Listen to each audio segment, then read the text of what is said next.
Welcome to this latest edition in our series here at iConnect called Five Questions. Five questions that we ask to a scholar of public law.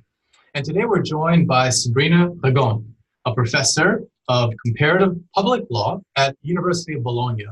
She's also a senior research scholar at the Max Planck Institute for International Comparative Law in Heidelberg. Sabrina, welcome and thank you very much for joining us. Thank you. So let's begin. I have a list of 5 questions that I want to ask you.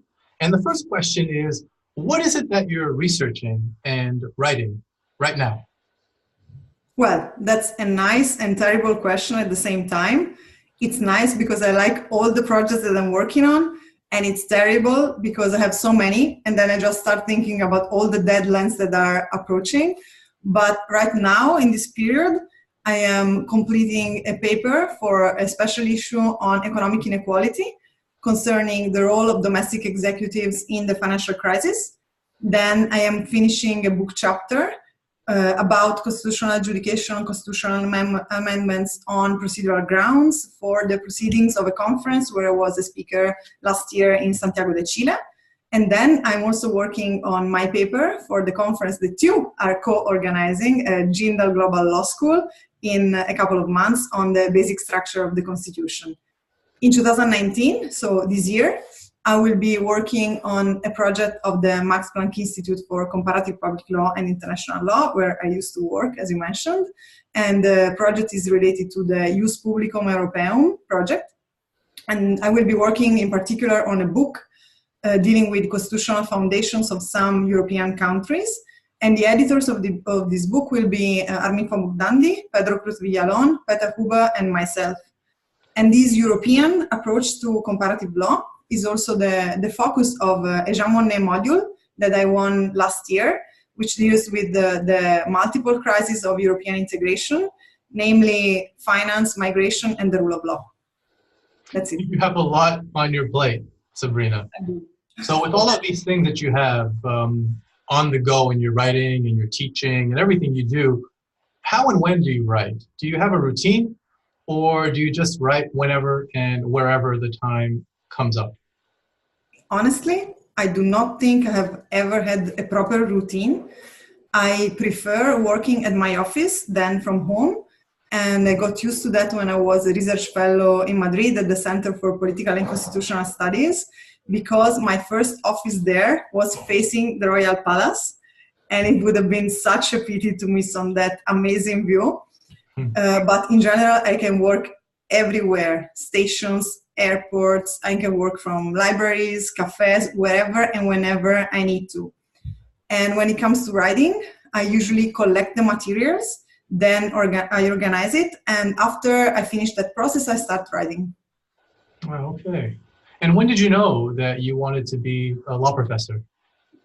That's a good question. I think the first time was during my Erasmus period in Granada, because when I started the law school, I thought I would become either a journalist, a diplomat, or obviously a lawyer. But then when I was in Granada, I was writing my master thesis in comparative constitutional law. And there, a professor asked me to give a talk to his students to present the Italian constitutional system. And I prepared so much for that class. It was so hard, but then the seminar went very well and I received many, many questions. And for the first time in my life, I experienced how satisfactory it is to see that kind of spark in the eyes of the people you are talking to. And you see that you inspire them to want to know more about what you're saying. And still, that is a feeling that makes me very happy when I teach my students. But then again, it's not just being a law professor, it's about being a comparative law professor, because I love studying, I love writing, and I love languages. I also love traveling and meeting the realities of the countries that I study. And from this perspective, I think that it's not by chance that many say that comparative lawyers resemble travelers. You mentioned your time as a student, as a master's student. Let's go back to when you were a student. Is there a book from that time or an article from that time that really influenced you and that you continue to think about, or that continues to inform your research and writing today? I must confess that I actually fell in love with constitutional law as a whole. I was very lucky. It was a first year, first semester class for me, and there was so much philosophy, history, politics embedded in constitutional law. And then in my second year, I chose comparative public law. So it was like potentiated constitutional law applied to several countries. I simply adored it.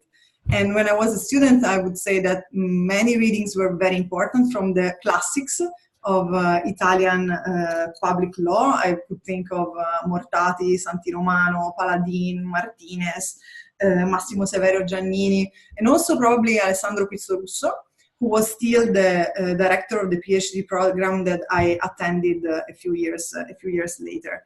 And then all the studies on comparative methodology, which have been written by both private and public Italian lawyers, have been very important for my work later on.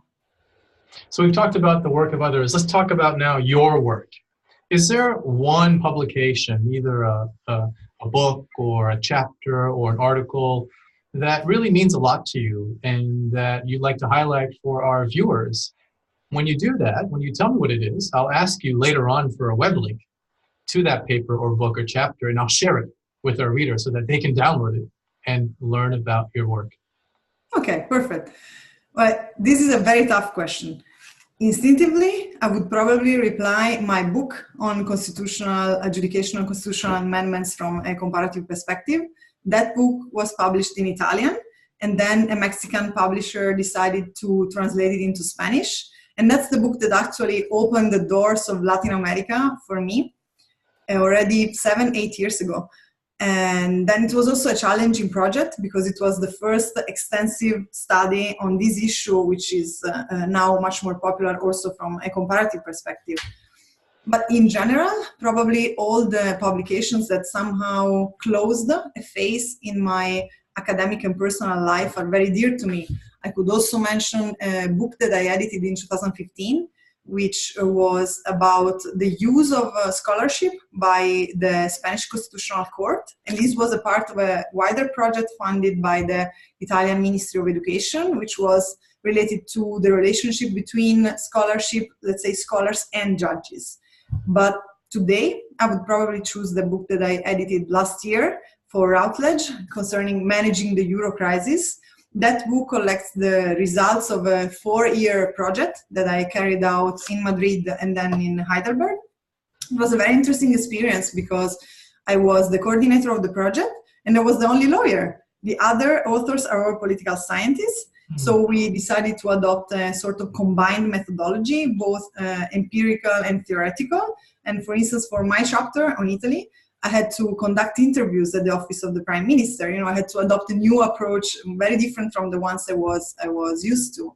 And the results of that book are today also a part and are included in my Jean Monnet module that I mentioned before. So it's a tough call, but I think I would choose that one today. Well, thanks for highlighting that one and your other important works. We'll happily share them with our readers. And now I want to thank you. Thank you for finding the time to meet with me over this video interview series here at iConnect. It's really been a pleasure for me, and we thank you.